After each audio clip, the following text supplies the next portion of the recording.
次6番線に参ります電車は通勤急行の和光市駅です。止まる駅は新宿3丁目池袋になります。なお池袋から先には参りませんのでご注意ください。池袋から先和光市までの各駅お急ぎのお客様は池袋駅で後続の各駅停車和光市行きにお乗り換えください。この電車は本日東武線内落雷の影響また現在和光市駅がホームが振り返っておりますため、行き先を和光市駅から池袋駅に変更して運転を行います。池袋から先の和光市までの各駅への途中電車の終点池袋で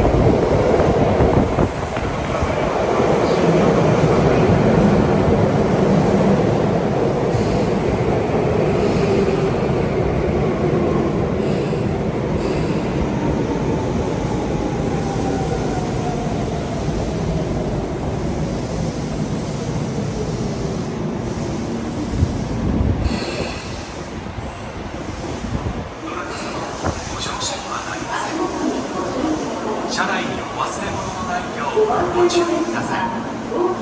The train arriving at track 6 is not in service. Thank you for riding this train. This train is now not in service. 到着の電車は池袋駅止まりとなります。到着の電車は池袋駅止まりです。ご乗車にはなりませんのでご注意ください。前を